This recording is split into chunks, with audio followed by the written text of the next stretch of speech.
What's up? I'm Siri. I've been into fitness for over 10 years.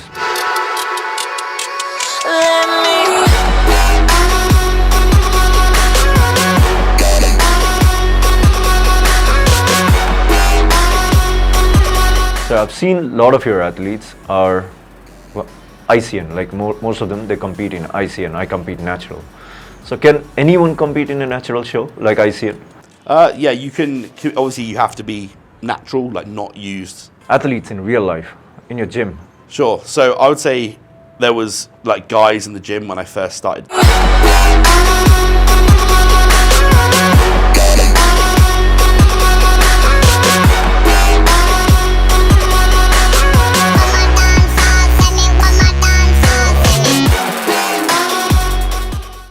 What's up? I'm Siri. I've been into fitness for over 10 years as an amateur bodybuilder and a certified trainer. I bring this podcast to learn directly from the coaches and athletes who lived it, who lived the sport, their struggles, hardships, and their achievements. I bring you the raw and real podcast. నా first ఎపిసోడ్లో ఈరోజు నాతోటి Jake Braille ఉన్నాడు. అతను ఒక international coach and at the same time 145+ pro cards. రీసెంట్గా హైదరాబాద్లో ఆయన ఐసీఎన్లో అతని అథ్లీట్స్ చాలామంది కంపీట్ చేశారు. నా ఫస్ట్ ఎపిసోడే ఒక ఇంటర్నేషనల్ కోచ్తో చేయడం కొంచెం నర్వస్గా and at the same time ఎక్సైటింగ్గా కూడా ఉంది. Let's see where it goes. What's up Jake? Namaste. So, welcome to the show. Thank you very much. Thank you for having me. So, how did you start your journey and how did you end up here? So I started my bodybuilding when I was maybe around 15, just going to the gym like everyone else. And then over time, that gradually developed, right? I found kind of the passion for like actually not just going to the gym, but bodybuilding to build a better physique. As with most things, you know, some people will get into being a trainer. For me, I got into like online coaching, and it kind of just continued to develop from there. So, who was your favorite bodybuilder? How did you end up in India? So my favorite bodybuilder was probably Arnold. Again, you know, as most people know from all the movies, I think he's probably the most famous guy, right, in terms of bodybuilding. Like he kind of started it and made it kind of bigger, brought it to the kind of international scene. So that was kind of what inspired me a lot when I was younger, like watching the Arnold movies, like Terminator and things like that. You saw this really good physique. And again, like that's when I went to the gym, that was kind of what I wanted to build, is that kind of, you know, superhero physique. And yeah, obviously I started kind of coaching when I was at university. So when I was in my like early 20s, started kind of coaching then. And mainly my clients back then were from the UK. I started getting some from the US because I went out there. And then eventually I came to India. I think it was 2018. I went to Bombay for like the Shuru Classic. And that was the first time I came to India. And then I went the second time the year after, spent a lot of time in Delhi. And that's where I kind of then started to get some Indian clients. And yeah, we kind of built things from there. Who was your first athlete? You got 145+ pro cards here. So, who was your first athlete that you trained in India? So I've had several guys who I was kind of coaching at the time who joined the team back in, I think it was 2019, where the first kind of guys from India started joining. And I think the first notable person was Dick Shant, who, again, like back when we met in 2019, he was just like, you know, everyone else. He was a guy who was, I believe he was just finished off doing some chef work. He was training, like doing PT in a gym in Delhi. He messaged me on Instagram, just like most guys would now who want to kind of join for the coaching. We met up and trained. You know, at the time, he was just a young guy who clearly like had a lot of potential. But again, like everyone else, he didn't have a big following. He was just being a PT in a gym and wanted to compete in the future. So we met actually and trained together. I could see then just from his like passion and stuff that he was one of the guys. And I see it now with like a lot of athletes who I'll meet. You see certain guys, and maybe it's at a competition or I'll see them in the gym and talk to them, and you can kind of tell if someone has like a lot of potential, both physically with their genetics, but then also the passion that they have and their mindset towards bodybuilding. So he was one of those individuals who then, over the years of working together, went on to kind of do very, very well. Yeah, like Dikshant, Dion, these guys are like genetic elites in India. That's what I feel. What made you start team here? So I think it almost came unintentionally. Like I never had the plan to like build like in shape coaching here in India. Actually, at the time, my coaching was named something completely different and ended up rebranding it. But at the time, my goal was just to coach people wherever they were. I purposely always did online coaching rather than training in a gym, so I could access people wherever in the world they were. And then, just from being over here, I met some really good guys who are really passionate. Obviously Dikshant being one, but since there's obviously been a lot of guys who have crossed paths, who have joined the team, who are very, very similar, like guys who have a lot of passion for bodybuilding, very respectful, great to work with, and put in a lot of work. So naturally, more of those guys started joining the team. I very much enjoyed working with people like that as well. So I enjoy working with guys who are, passionate about whether it be bodybuilding and competing or just achieving like really good transformations. And from there, we just gradually started building it. So I actually built In Shape Coaching, what it is now, in the background. So by the time I actually like launched it officially on like Instagram and stuff like that, like we already had like a big team of people, and we just kind of built it silently, basically. For someone new to the gym, how can they actually decide if they are ready for bodybuilding or maybe if they just want to do fitness? So I would say that, again, like you go to the gym for whatever reason you go to when you start. Like some people start when they're like 15 or 16 because their friends are going. Other people, it might be a little bit later, like in your early 20s. Some people might be in their 30s because they want to get fitter. So I think it will just come like naturally. Like if you're going to the gym and you're lifting, at some point you're going to have some kind of goal to keep you there and keep you motivated, right? So for most people, it tends to be their physique. Like that's why they're there in the gym, is to build a better physique. And then I think it's just like almost like natural selection almost. It's some people are just naturally more competitive. They have that like urge to like push further and more extreme than other people. And those are the guys that typically fall into bodybuilding, I feel. Whereas guys who are maybe less competitive, maybe don't want to push things to the extreme and just want to kind of enjoy it for fitness and for health and maybe just want to do it more relaxed and balanced. They will just do it for the fun of it, just for fitness or health or whatever.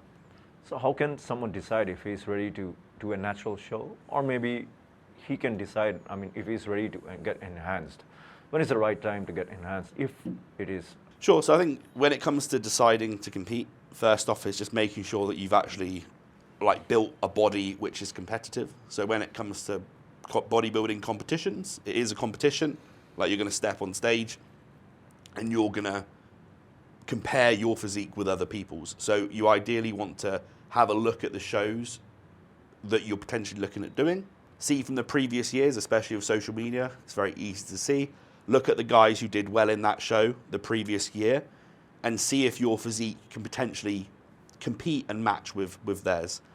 If not, then maybe you need a little bit more time of building that physique up. Bodybuilding is a long process. You have to spend a lot of time building the body before you then go down the route of competing. So it might be that you need a bit more time, or it might be that you've actually spent, many years training in the gym and building your physique up, and now you're finally ready to compete. So that would be the first step, I would say, is make sure that you're at that level of muscularity, you've built that physique. So, who's the first real bodybuilder that you ever met? Athletes in real life, in your gym? Sure. So I would say there was guys in the gym when I first started going to the first leisure center, public gym I started going to. I remember there was some guys in there who were clearly the most jacked guys, and they were in the gym. Everyone looked at those guys and was obviously kind of a little bit inspired. similar to like what most people are, right? Like every gym Yeah. has the guys in there that are maybe the bodybuilders or the guys that have been training properly. So again, I think as for most people, it was those guys who I looked at and was, I would quite like to look like that. And they weren't, I don't think they were even bodybuilders, but they were just guys who had good physiques. And then obviously over time, I started learning about bodybuilding, started getting Instagram, looking on there, and then obviously you get inspired by, various known bodybuilders, right? And that was kind of... So if someone new to the gym, how can he actually start training program, the basics? So again, I think it depends on almost like what your age is and what your goal is. But I think to begin with, the most important thing is just going into the gym and just enjoying it, like just learning with everything, just whether you go in there and just kind of like play on different bits of equipment and just learn how to use it. I think to begin with, at the very start, you don't necessarily need like a fully structured training plan and everything. If you're just getting into the gym and you're not doing it for bodybuilding, but you're just doing it for fitness, just go in there and just experiment, just play on stuff, learn to enjoy being in the gym. And then, you might want to buy like a training plan. You can probably find like a training plan online that's just simple enough to follow to begin with. And then again, obviously, once you feel like you maybe want to get into bodybuilding, that's when you can obviously start investing in a coach, or you can start looking into getting a more suited training plan specifically for what you're doing. So if someone wants to be a trainer or maybe a personal trainer, do you recommend a certification, or is just with the experience? What are the certifications that he's supposed to be doing? Yeah, so I think like education is important, but there is a lot more to it. So for example, if I kind of go from my side, like I studied the kind of sports and fitness side all throughout college, and then also I did a little bit of university as well. So, I kind of got a big kind of foundation from that. But at the same time, all the way through that time where I was in school, I was also in the gym bodybuilding. I was like typing into Google any questions that I had, watching lots of videos, looking on the forums at the time that people used to use. Obviously now it's kind of Instagram, but back then it was like bodybuilding forums. So it was like all that extra stuff that you then learn every day. So again, I think when it comes to certifications, it's similar to like having a degree in something, right? Like you can have a degree or you can have a certification that might get you a job in a gym. It might be something that just shows you put the effort in to make an effort to learn with your profession, but it's not what's going to make you excel. So I think when it comes to really excelling in coaching or as a trainer, a lot of it is going to be experience, but for the most part, it's making sure that you combine that experience with also educating yourself outside of the normal routes. So making sure that you're constantly seeking, more knowledge, finding solutions and answers to questions online. So you say it's a mix of both, books, experience, and also certification, and applying them in real life. Yeah, and applying them in real life as well. You have to have a combination of everything, because again, a lot of the things that you will learn in a certification or even at university and things like that are not actually applicable to in real life to what you're doing. So like only a very small percentage of what I do now is from what I learned at university and in college and things like that, right? Like the vast majority of skills and things like that and knowledge is from stuff that I've just learned along the way, from other people, from things online, just through experience of working with people. How did you actually got to know about bodybuilding? So I was told in the gym, someone, when I was in my early 20s actually, when I started competing, the same year I started competing, I think I was maybe 21 years old, a guy in my local gym had just competed and told me that maybe I should do it because I had a good physique. So I didn't know you could even do it at the time. Obviously Instagram and things like that weren't such. I think Instagram had just kind of started back then. It was like 2016. So then, I looked online, I saw that there was competitions, and it kind of went from there. So did you follow any particular program, or you had a coach? You just coach yourself? Yeah, so I coached myself. Again, I just used the stuff that I'd been learning. So at that point, I'd being in the gym training, like learning for a good like 6 or 7 years already, just building my physique, just learning. So I just used what I had learned at the time, and that was kind of enough to allow me to, prep myself. I think I got third place at my first show, which was, good for a first time person prepping themselves. And from that, I obviously again learned a lot from the experience, which then I applied again in the future. So obviously, you must have made a lot of mistakes. You get experience with mistakes, right? So what are the basic mistakes, common or maybe silly mistakes that people do in the gym? And I would like to know how to fix them, and for the beginners, Yeah, so I think the biggest mistakes is just not just biggest mistakes, silly mistake, or maybe small mistakes. Yeah, like the most common, silly, biggest mistakes will be people not tracking their like diet, what they're eating, not being consistent enough. It's like the very simple things. So, not tracking what you're eating and the calories, not being consistent enough with your training and your cardio, having too many cheat meals and thinking it won't matter. Those are kind of the most simple, basic things. Like bodybuilding and fat loss in general is quite simple, and you can achieve really good results quite easily if you just follow the basic things very, very consistently and very well. And that typically is just like being very consistent with your calorie intake and your meals, being consistent with the diet, being consistent with the cardio and the training, and not constantly changing up your training all the time, not constantly changing up your diet and your meals all the time, but just being really consistent. Do you have your training diary written down, like Dorian Yates?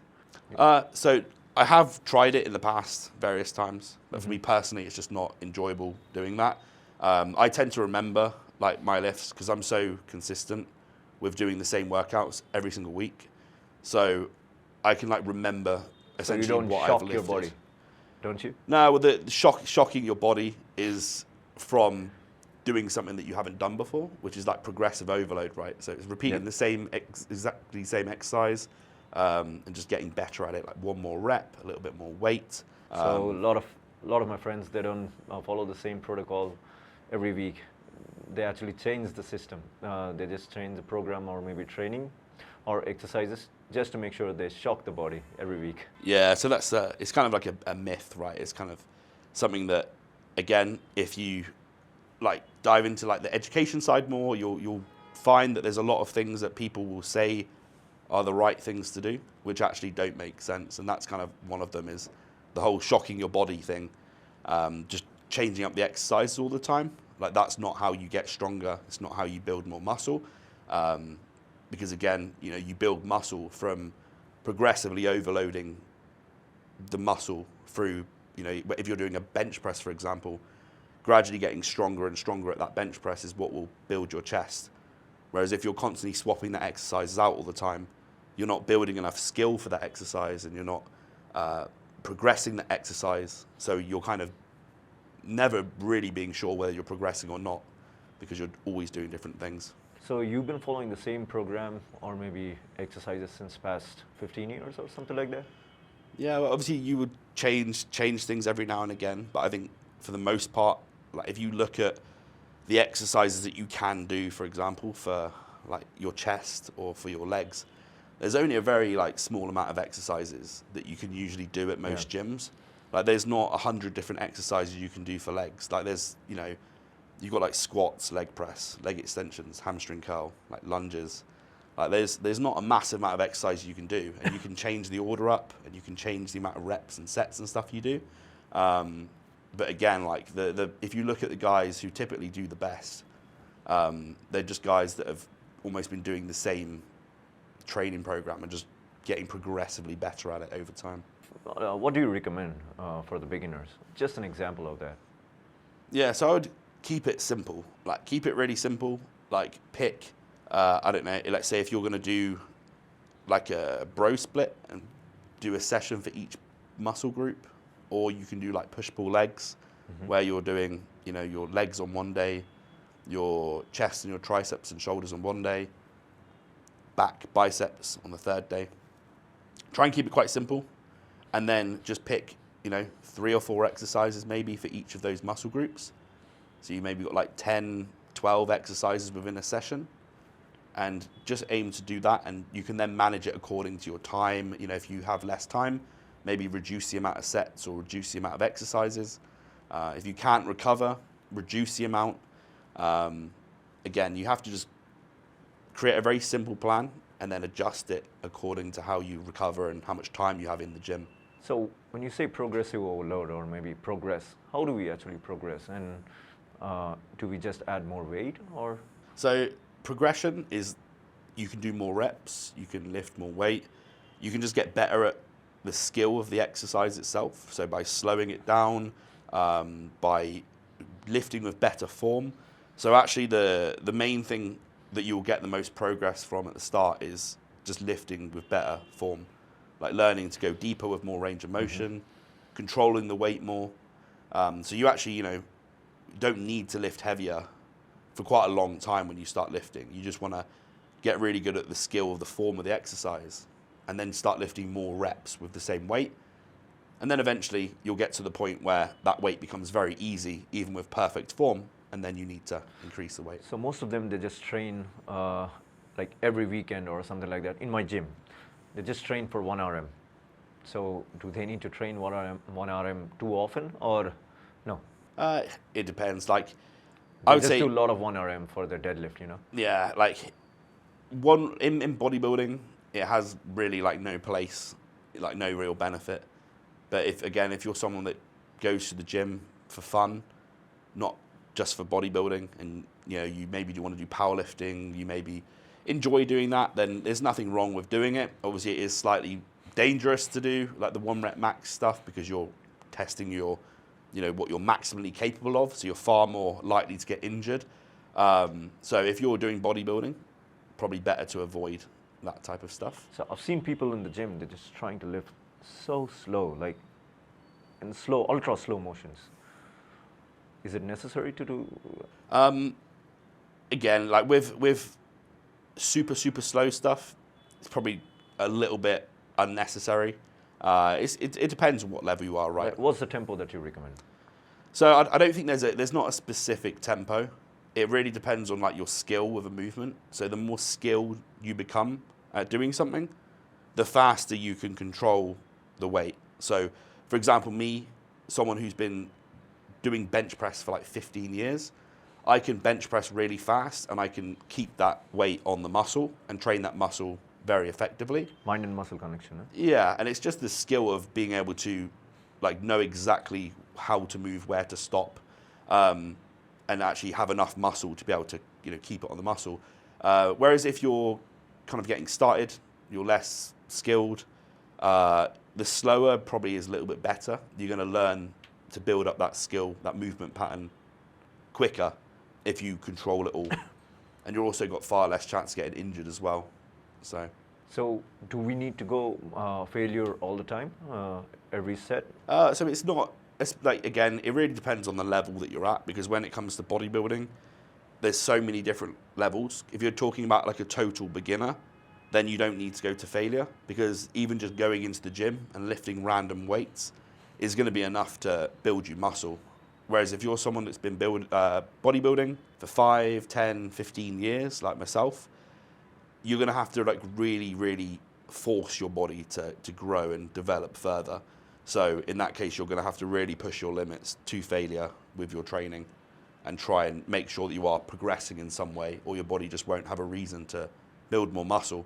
Whereas if you're someone who's fairly new to the game, then you can build muscle by doing quite little, just because your body's not used to anything. So even doing a small amount of something is going to be enough to... So do we need to train with heavy weights or lighter ones? Or maybe do you want to focus more on technique? So always start with technique, start with form, and start with a weight that's light enough for you to control, but heavy enough for it to still be somewhat challenging, right? So it has to be challenging to lift the weight for the amount of reps that you're doing. Like for example, if you're lifting a weight and you're doing chest press and you're aiming to get maybe 10 to 15 reps.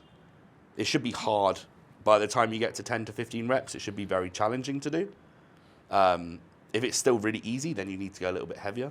But the focus should always be the form, the execution to begin with. So 15 reps is the max, or can we do more than that? So there's no real limit with rep ranges, like anywhere between kind of like, I'd say between like 7 to 20 reps is kind of like your bodybuilding hypertrophy range with reps.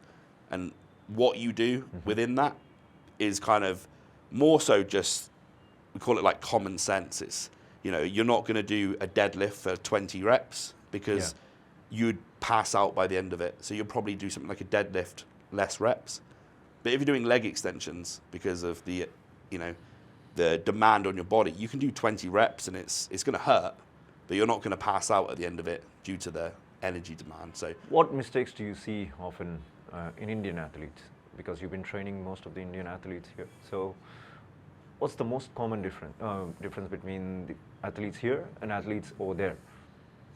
I don't think it makes any difference where athletes are from. I think when it comes to bodybuilding and athletes, it's kind of the same everywhere, like all over the world, right? It's typically it's a case of younger athletes, maybe like not caring enough about their form and their execution on one side, or on the other side, they care about it too much and don't lift with enough intensity. So I think you kind of have like two sides of it. Either people don't lift like kind of with enough intensity, and they, like you said, they care so much about really slow training, but they're not really putting enough intensity or energy into it for it to really do much. Or on the flip side, you have people that are lifting like too heavy weight, doing like 1 rep maxes, and their form is terrible and they end up getting injured. So you want to be in the middle of that and kind of, lift with good form, but understand that you're going to have to really give some intensity, put a lot of effort in. And in doing so, sometimes that form will slip a little bit, but that's just part of the process. So I see people from different countries are way bigger than the athletes here in India. So what makes them so different, I think a lot of it's just genetics. So it's like, typically, for example, like Indian people, not totally, but in general, if you take the population and the genetics here, a lot of the genetics are like smaller bone structure. So that's why like Indian athletes, for example, tend to do really well at men's physique. And most of the athletes who do well internationally tend to be like men's physique guys who have like tiny waists, very good midsections and obliques, because typically the bone structure is smaller. And you do get some guys, for example, I know we were speaking about like in North India, for example, you'll get some slightly different genetics where guys are bigger and they have like more of that classic and bodybuilding style genetics. But again, it's more rare. Whereas when you're talking about in the West and in America and stuff like that, people tend to have there tends to be a bigger percentage of guys who have like bigger bone structures. They're taller, they're wider, so they tend to do better in bodybuilding. So you've seen my physique. So which division do you think I'm good at?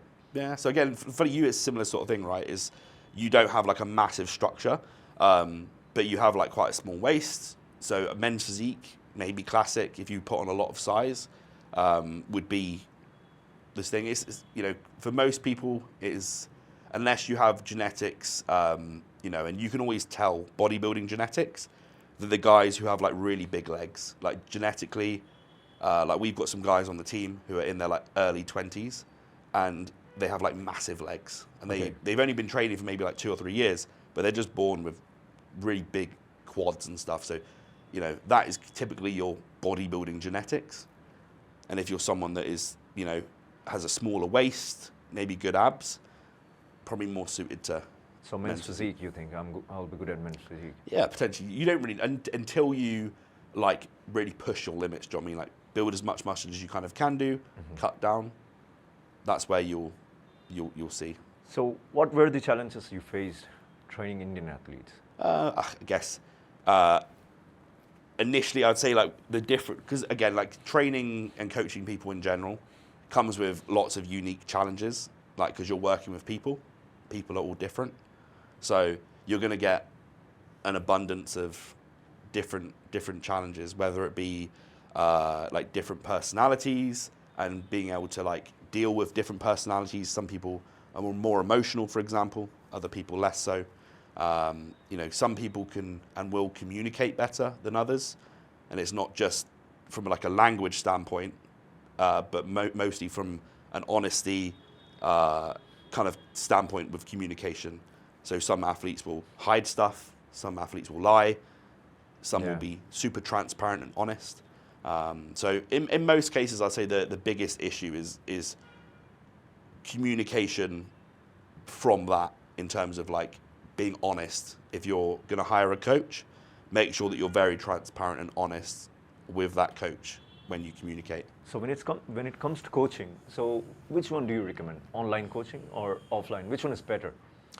So I think like if you're someone who doesn't know how to train in the gym, like you don't know how exercises work, you don't know how to perform them, then obviously, you know, getting an in-person trainer who can show you that is obviously helpful and beneficial. Like that's kind of the role of a trainer in a gym, right? Is to teach people how to train and how to perform the exercises safely and correctly. And then potentially if they've got the education and the skill, maybe they will also do a diet and they'll help you with fat loss or something. But again, like a lot of trainers haven't necessarily been educated in that side of things. They've just got the education with the exercises and training.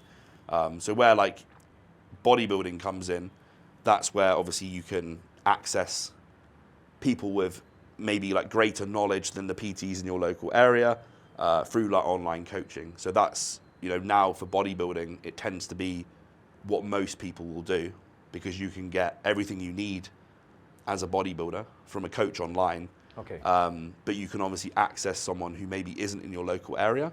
What should Indian athletes avoid or maybe do differently to go pro level, you know? I mean, something different which actually keeps them at the pro level. Sure. So I think the number one thing from an athlete standpoint is to start their preps earlier and give more time.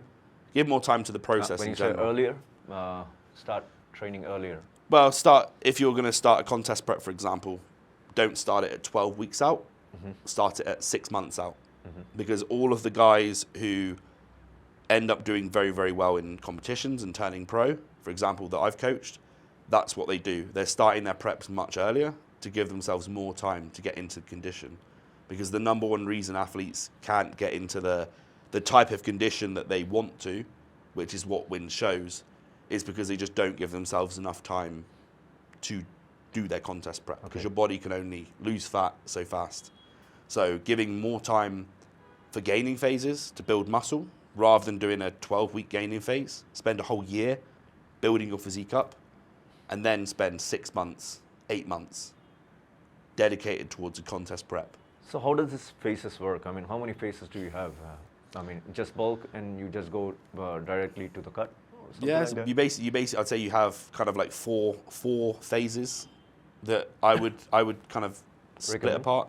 Is you have your gaining phase, which is obviously where you're like building the muscle.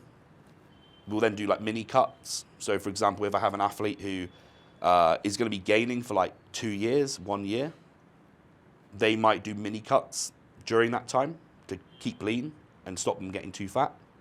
Like a short cut of 6 to 8, maybe 10 weeks. You then have like a contest prep, which is obviously, or a fat loss phase where you're cutting down to get very lean, maybe for a photo shoot or a competition. And then after that, that's where you'll have a reverse phase, which is basically like 4 to 6 weeks, where you go from being super lean on super low calories, doing lots of cardio, and you gradually transition into a gaining phase to stop yourself getting really, really fat and ruining the physique. So what that if you've you achieved. get injured in maybe at a particular phase, like when you're gaining, but you get injured? So when it comes to like injuries, the best thing to do is just address the injury. So if you're cutting or bulking, it might be better just to almost stop and just maintain for a little while and focus on addressing the injury that you have. Get it fixed, and then continue. So I've seen a lot of your athletes are well, ICN, like most of them, they compete in ICN. I compete natural. So can anyone compete in a natural show like ICN? Yeah, you can. Obviously, you have to be natural, like not use steroids, and every federation has its rules and regulations. So I think ICN is like 5 years drug free, and they obviously drug test for that. The WMBF is another popular one. They have 10 years, I think. And then you'll get some that are like lifetime natural. So, you know, every federation, every show you compete in will always have clear rules. So you can always go onto their website typically, and it will show the clear rule structure for that show. But then obviously, yeah, anyone can compete with it as long as you fall within the rules of that competition. So is there any prize money in ICN? So they do for the pro shows that they're doing. They have announced, well, last year, I know that they had some prize money for the pro show, kind of top 3. They don't do for the amateur shows, but obviously you will get a pro card potentially at the amateur show, which will then allow you to earn money as a pro. And I think this year they've said that they're going to give away like 10 lakhs, I think, at the 10 lakhs? Yeah, the pro show in Goa. I believe they mentioned that they have a 10 lakh kind of prize fund this year, which they'll be doing. Like for all the athletes, or it's just For pro athletes, I believe. all the pro? The pro athletes, I believe, yeah.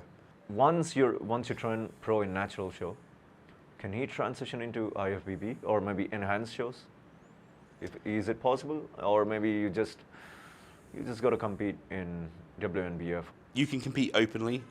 So the only federation that you're not allowed to compete in other federations with is if you're an IFBB pro. Like if you're an IFBB pro, you sign a contract that says you're not allowed to compete with anyone else. Because obviously IFBB pro is the kind of like the top of bodybuilding, right? That's where you can potentially earn like quite big money. But with natural bodybuilding, all the federations are open, so you can kind of compete with whoever you want. What's the big difference that you've seen training a natural athlete and an enhanced one? And does training naturally, will there be a crash in hormones, just like an enhanced athlete? There's not a massive difference, to be honest. Like, obviously, when it comes to training enhanced athletes, there is another factor, which is the PEDs and the health side that comes into play. So there's kind of like 2 separate components that you then have to consider and work with. But the process itself is the same for natural and enhanced athletes. The difference is just you have to manage more with an enhanced athlete. And then, you know, when it comes to the natural athlete side, because you don't have the hormones in place to keep testosterone up elevated, when you cut down as a natural athlete, you will typically find that testosterone, just as a natural thing your body does, will start to decrease. So, for example, a lot of athletes who are stage ready and super shredded will start to become more emotional. They will start to get less energy and all the rest of it, just because their testosterone is lower from dieting, which is a normal thing your body will do. Naturally. Yeah. So when you're natural, obviously if you're cutting to the extreme, quite often what your body will do to try and like preserve energy. So what are the main hormones which actually keep you shredded or maybe anabolic? The main hormones which play a role to build muscle. So main one's testosterone, right? It's like your male sex hormone. That's the reason why guys are more muscular than women is because we have testosterone, a lot more of it. But that's obviously the thing that will naturally, decrease if you start to get extreme levels of low body fat. So again, that's why you can only stay at these extreme levels of low body fat for maybe 1 or 2 competitions, and then it's not possible to maintain it without, obviously facing the health consequences of that. All right, so that's why the enhanced athletes inject testosterone. Yes, but obviously, it's also what builds muscle, right? So having testosterone is what allows guys to build muscle. So if you add more of that in, it allows you to build even more, which is obviously why it's, used in enhanced bodybuilding. Yeah, so what are the basic mistakes that people do for their first prep when they're prepping the first timers? Yeah, I'd say there's a lot of mistakes you make for the first time. Like one of them is obviously not giving enough time to do the contest prep. The other one is going to be cheating on your diet too often and not being consistent with it. So the cheating on the diet is always the most popular one. Like with most first timers, they won't get in the condition that they need to get into because they haven't given themselves enough time, and then they also have cheated on their diet too much, maybe like missed cardio and things like that. So those are the three things that are... You heard of this hormone leptin? Yeah. Leptin. Yeah. Like, it's really confusing. May I know how do you actually maintain this hormone, or maybe what kind of role does it play? Yeah, so again, it's like when it comes to like the hormones, like when you're dieting down, like one of the biggest ones which kind of affects athletes is like ghrelin, so it's like your hunger hormone. So this is why you see like a lot of athletes like they really struggle with like binging, because what will typically happen is they'll diet down and get really lean, and then they will start having like a cheat meal, which then makes their ghrelin get really high, which is like your hunger hormone. It makes you get really hungry, and then they go back to the diet, but because their ghrelin's really high, it makes them then cheat on the diet over and over and over again. So it's similar with a lot of like hormones when you're cutting down. If you start causing them to spike, and you obviously cheating on your diet and things like that, it might be from stress and stuff as well. Like sometimes guys are not very good at managing their stress. These are the sort of things that you really need to try and control in a contest prep, to try and keep your life as stress-free as possible, as hard as that can be. So try your and make leptin sure and you're ghrelin is consistent. completely suppressed in your post-contest, or? It's not suppressed, but you'll typically find that like post prep, when you start eating more, that's when everything starts elevating. Most of and them. becomes harder. This question is for most of the athletes. So post-contest, even me, after my first show, I just started eating whatever I want. Yeah. Like, how do you actually manage post-contest? What do you actually need to do? Yeah, so this is what I was saying earlier. We do like a reverse phase, I whereas mean, the rather must-do than things, post-contest. Must-do things post-contest. yeah, so the reverse phase is where like you control your diet still, rather than just eating totally off plan, which obviously the mistake most athletes is they finish their contest prep, and then they stop working with their coach, they stop following their diet plan, they stop all the routine that they've been doing, and they just start eating whatever they want to eat, not doing any cardio, and then they just get really fat really quickly. So instead, what we do is we keep doing the cardio, but maybe reduce it gradually. I actually heard a lot of guys, once they're done with the contest, they eat whatever they want. And I even heard news that people die after competitions, because of Yeah, that. I mean, in very extreme cases, you might get that, where people have obviously done like crazy sugar. things of dehydrating, had too much salt and stuff, and ended Yeah. up, causing issues with that. But that's usually from extreme things of dehydration, which is kind of, it's like almost another topic. But when it comes to like the food side of stuff, you can make yourself quite ill if you have like too much food, too much like sodium, especially when you've been dehydrated, and your body's not used to managing all of that. You can make yourself quite sick.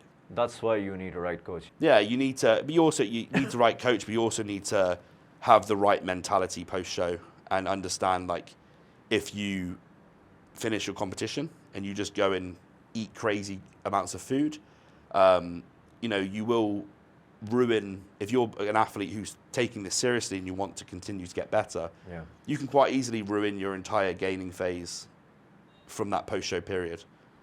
So it's very, very important that you do try and control. So what's the right time to choose a coach, and how do you choose a coach? Actually, like, how do you know that this person is actually right coach, or maybe this is the one?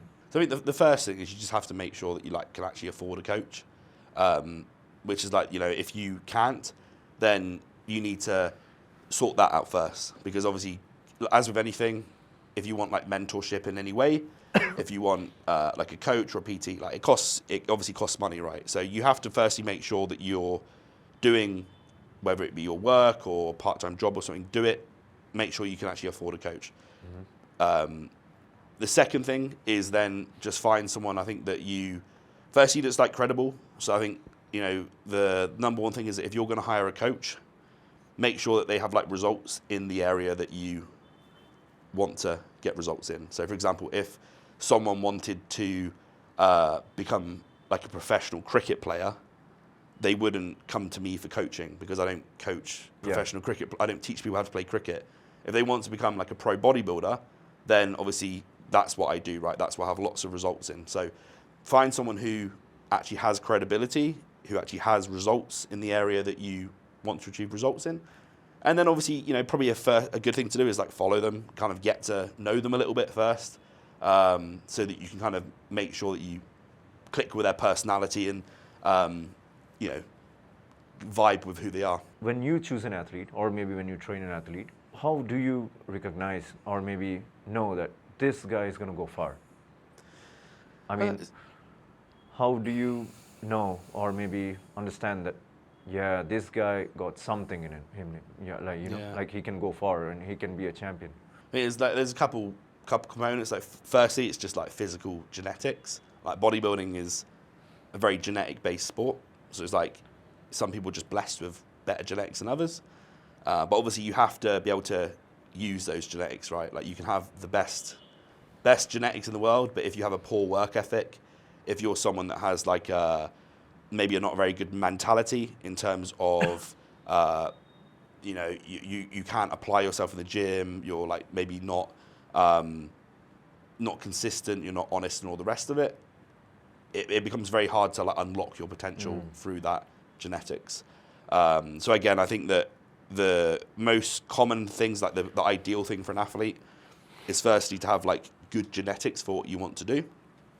The second thing is being like competitive and driven, like naturally competitive and driven to do what you're doing. So, you know, the best athletes are the ones that like don't need to be told to go to the gym and do their cardio, don't need to be told to practice posing. They just do it because they enjoy doing it and they know they need to. You know, the guys that are like very honest, guys that are like just generally very hardworking, like that kind of combination is what will typically take an athlete far. Let's say there are two athletes. Like you got two guys who wants to train with you.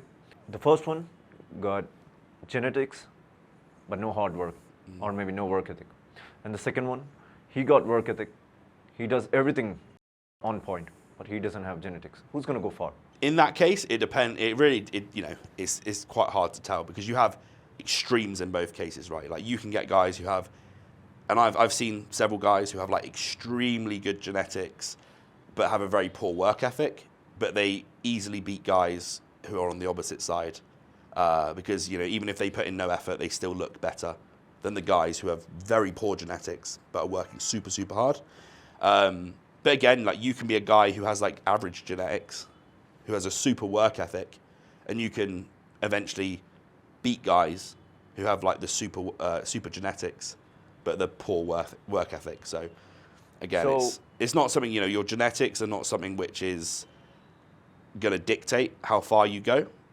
Like, you know, you can be someone with pretty average genetics, but a crazy good work ethic and go very, very far. You know, especially like in natural bodybuilding. If I want to choose a coach, what are the things that I need to look at? Oh yeah, so like I say, you know, the credibility of like their results, whether they, you know, work with people like you as well is an important one. So again, it's if you're like I know, like, you know, a lot of, for example, like maybe Indian athletes will then want to train with like a US coach because they see that US coach preps some like famous people, but they might not understand how things like work here, and they might not understand how, you know, like even the weather, right? Like things like the weather, things like the food, things like the culture and things. So it's like you have to make sure that whoever you are working with kind of understands your lifestyle as an athlete, and has got results with people similar to you. So when is the right time to know that person with bad genetics but a lot of good work ethic? How can he know that yeah, this is not for me and I need to stop? Again, it depends on what you want to get out of it, right? Like a lot of guys just love bodybuilding, and they know that they're not gonna make money from it. They're not gonna become anything crazy, from it. They're not gonna turn pro, but they just love bodybuilding, so they do it for the passion of doing it. And they'll do that forever. Like I have guys who I work with who are in their 40s and their 50s, and they're still bodybuilding. They know they're not going to turn pro, and they know that they're not going to make a career out of it now, but they just have a passion and enjoy doing it. Like they know that it brings a lot of fun to their life, sort of thing. So if someone want to make money or maybe make career out of bodybuilding, how can they start?